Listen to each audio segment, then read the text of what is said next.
विभुमव्यापकं ब्रह्मवेदस्वरूपम् निजमनिर्गुणं निर्विकल्पं निरीहम् चिदाकाशमाकाशवासं भजेऽहम् निराकारमोङ्कारमूलं तुरीयं गिराज्ञानगोतीतमीशं गिरीशम् करालं महाकालकालं कृपालुं गुणागार संसार पारमनतोऽहम् तुषाराग्निसङ्काशगौरं गभीरं मनोभूतकोटिप्रभाश्रीशरीरम् स्फुरन्मौलिकल्लोलिनी चारुगङ्गा लसत्फालबालेन्दुकण्ठे भुजङ्गा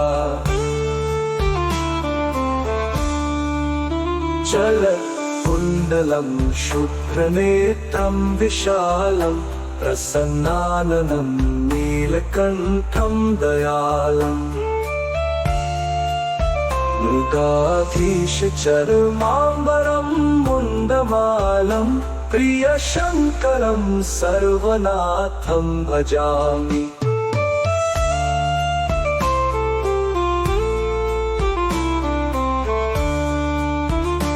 चलत्कुण्डलं शुभ्रनेत्रं विशालं प्रसन्नाननं नीलकण्ठं दयालम् मृगाधीशचर्माम्बरं मुण्डमालं प्रियशङ्करं सर्वनाथं भजामि प्रचण्डं प्रकाष्टं प्रगल्भं परेशम् अखण्डं अजं भानुकोटिप्रकाशम् त्रयशूलनिर्मूलानं शूलपाणि भजेऽहं भवानीपतिं भावगम्यम्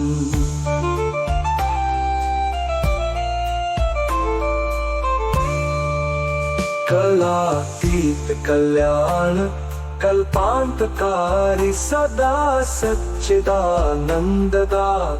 पुरारी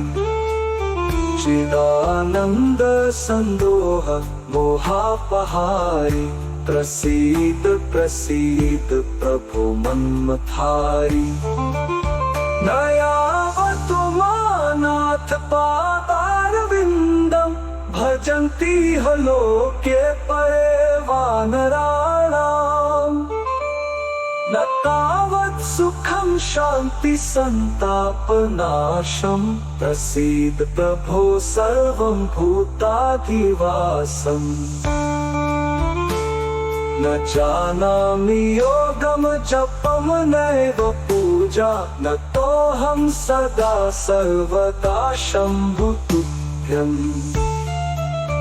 जराजन्म दुःखौघतातप्यमानं प्रभो पाहि अपन्नमामीश शम्भो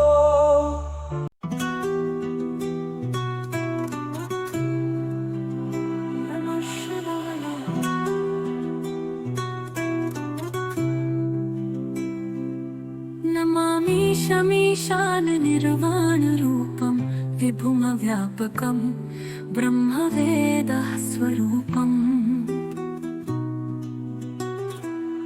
निजमनिर्गुणमनिर्विकल्पं निरीहं चिदाकाशमाकाशवासमा भजेऽहम्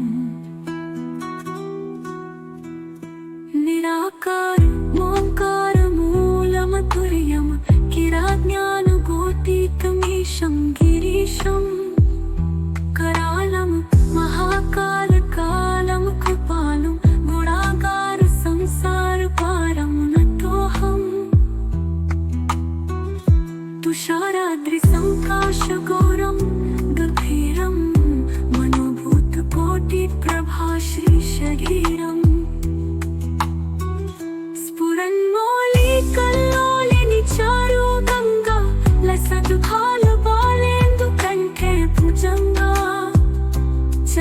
कुण्डलं शुभ्रनेत्रं विशालं प्रसन्नाननं नीलकण्ठं दयालम् मृगाधीशचरमाम्बरं मुण्डमालं प्रियशङ्करं सर्वनाथं भजामि प्रचण्डं प्रकाष्टं प्रगल्भं परेशम् अखण्डमाजं भानुकोटिप्रकाशम् त्रयशूलनिर्मूलनं शूलपाणि भजेऽहं भवानी पतिं भावगम्यम् कलातीत कल्याण कल्पान्तकारी सदा सच्चिदानन्ददाता पुरारी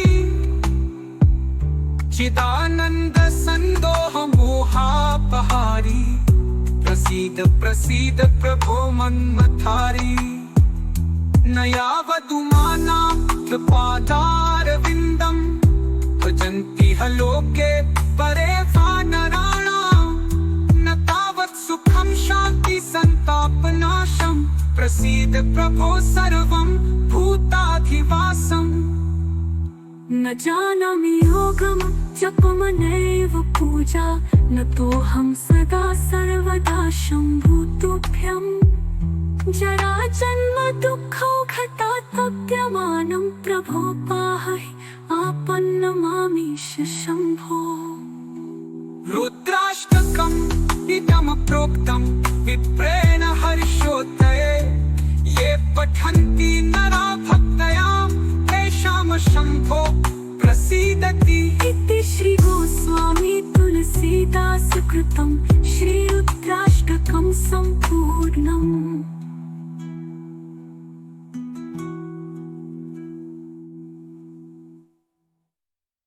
ॐ नमः शिवाय नमामि शमशाननिर्वाणरूपं विभुमव्यापकं ब्रह्मवेदस्वरूपम् निजमनिर्गुण निर्विकल्पं निरीहम्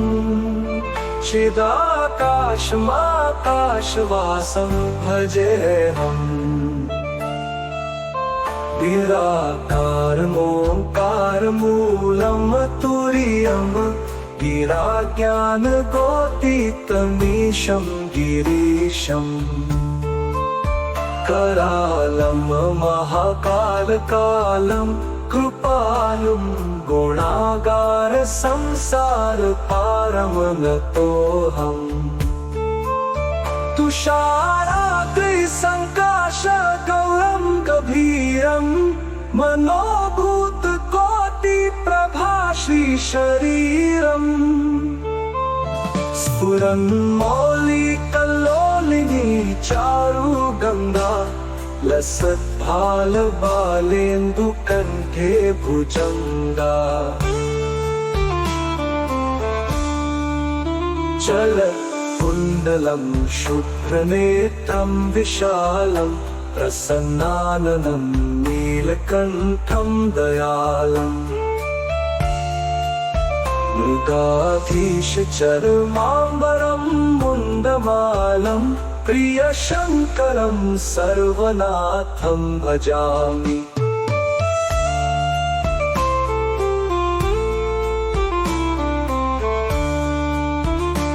चलत्कुण्डलं शुभ्रनेत्रं विशालं प्रसन्नाननं नीलकण्ठं दयालम्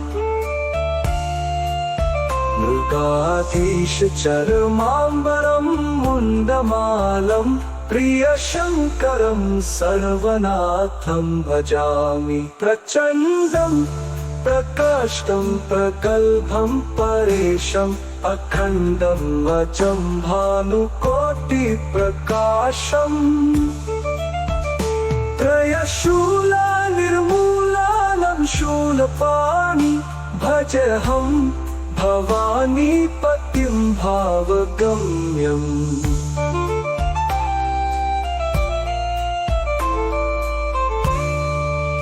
कलातीत कल्याण कल्पान्तकारी सदा सच्चिदानन्ददाता पुरारी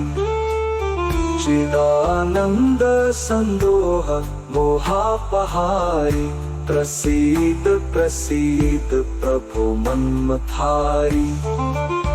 नयावतु मानाथ पादारविन्दं भजन्ति ह लोके परे वानराणाम् न तावत् सुखं शान्ति सन्तापनाशं प्रसीद प्रभो सर्वं भूताधिवासम् न जानामि योगं जपं नैव पूजा न तोऽहं सदा सर्वदा शम्भुतुभ्यम् जराजन्म दुःखौघतातप्यमानं प्रभो पाहि अपन्नमामीश शम्भो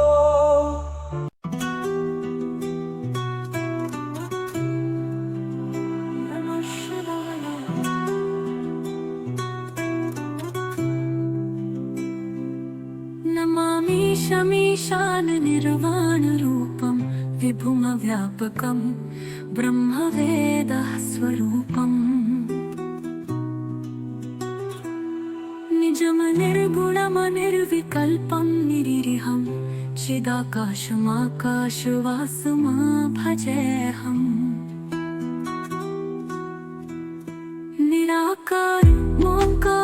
निराकारमोङ्कारमूलमतुर्यं किराज्ञानगोतीतमीशं गिरीशं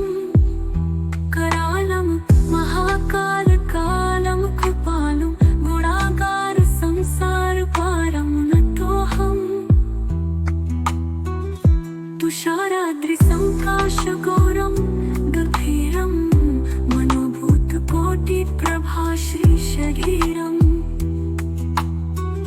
स्फुरन्मौलिकल्लोलिनि चारु गङ्गा लसतुफालबालेन्दुकण्ठे भुजङ्गा चलत्कुण्डलं शुभ्रनेत्रं विशालं प्रसन्नाननं नीलकण्ठं दयालम् मृगाधीशचरमाम्बरं मुण्डमालं प्रियशङ्करं सर्वनाथं भजामि प्रचण्डं प्रकाष्टं प्रगल्भं परेशम् अखण्डमाजं भानुकोटिप्रकाशम् त्रयशूलनिर्मूलनं शूलपाणि भजेऽहं भवानी पतिं भावगम्यम् कलातीत कल्याण कल्पान्तकारी सदा सच्चिदानन्ददाता पुरारी चिदानन्द सन्दोह मोहापहारी प्रसीद प्रसीद प्रभो मन्मथारी नयावदुमानां कृपादारविन्दं भजन्ति ह लोके परे वानराणाम् न तावत् सुखं शान्ति सन्तापनाशं प्रसीद प्रभो सर्वं भूताधिवासम् न जानामि योगं जपं नैव पूजा न तोऽहं सदा सर्वदा शम्भुतुभ्यम् जराजन्म दुःखौघतातप्यमानं प्रभो पाहि आपन्नमामीश शम्भो रुद्राष्टकम् इदमप्रोक्तं विप्रेण हर्षोदये ये पठन्ति नरा भक्तयां तेषां शम्भो प्रसीदति इति श्री गोस्वामी तुलसीदास कृतं श्रीरुद्राष्टकं सम्पूर्णम्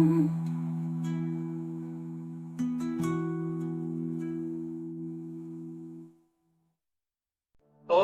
नमः शिवाय नमामि शमीशाननिर्वाणरूपं विभुमव्यापकं ब्रह्मवेदस्वरूपम् निजमनिर्गुणं निर्विकल्पं निरीहं चिदाकाशमाकाशवासं भजेऽहम् निराकारमोङ्कारमूलं तुरीयं गिराज्ञानगोतीतमीशं गिरीशम् करालं महाकालकालं कृपालुं गुणागार संसार पारं नतोऽहम् तुषाराद्रिसङ्काश गौरं गभीरं मनोभूतकोटिप्रभाश्रीशरीरम् स्फुरन्मौलिकल्लोलिनी चारुगङ्गा लसद्भालबालेन्दुकण्ठे भुजङ्गा चलत्कुण्डलं शुभ्रनेत्रं विशालं प्रसन्नाननं नीलकण्ठं दयालम् मृगाधीशचर्माम्बरं मुण्डमालं प्रियशङ्करं सर्वनाथं भजामि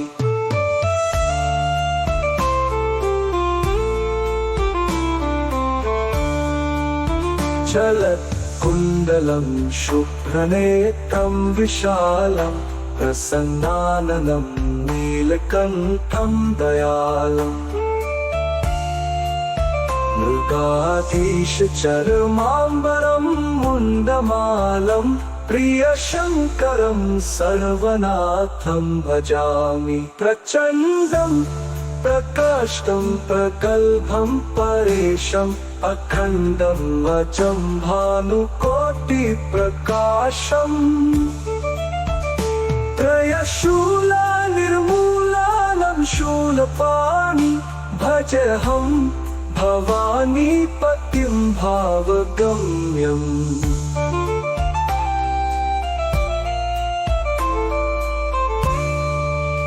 कलातीत कल्याण कल्पान्तकारी सदा सच्चिदानन्ददाता पुरारी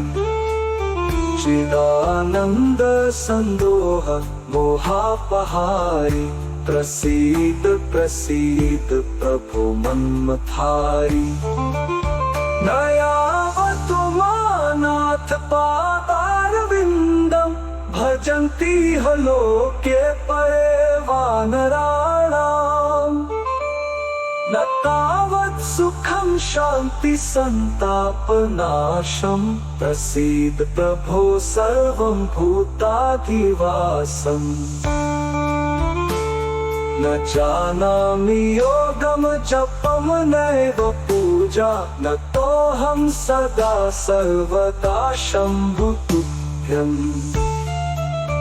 जराजन्म दुःखौघतातप्यमानं प्रभो पाहि अपन्नमामीश शम्भो ॐ नमः शिवाय नमामि शमशादनिर्वाणरूपं विपुमव्यापकं ब्रह्मवेदस्वरूपम् निजमनिर्गुणं निर्विकल्पं निरीहं चिदाकाशमाकाशवासं भजेऽहम् निराकारमोङ्कारमूलं तुरीयं गिराज्ञानगोतीतमीशं गिरीशम् करालं महाकालकालं कृपालुं गुणागार संसार पारं नतोऽहम् तुषाराद्रिसङ्काश गौरं गभीरं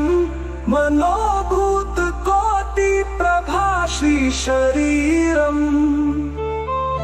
स्फुरन्मौलिकल्लोलिनी चारुगङ्गा लसद्भालबालेन्दुकण्ठे भुजङ्गा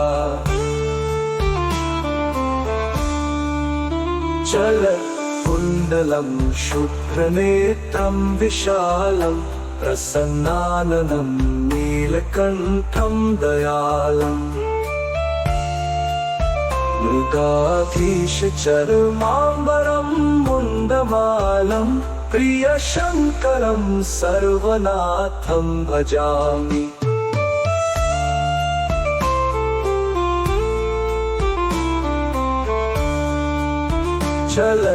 कुण्डलं शुभ्रनेत्रं विशालं प्रसन्नाननं नीलकण्ठं दयालम् मृगाधीशचर्माम्बरं मुण्डमालं प्रियशङ्करं सर्वनाथं भजामि प्रचण्डं प्रकाष्टं प्रगल्भं परेशम् अखण्डम् अजं भानुकोटिप्रकाशम् त्रयशूला निर्मूलानं शूलपाणि भजेऽहं भवानीपतिं भावगम्यम्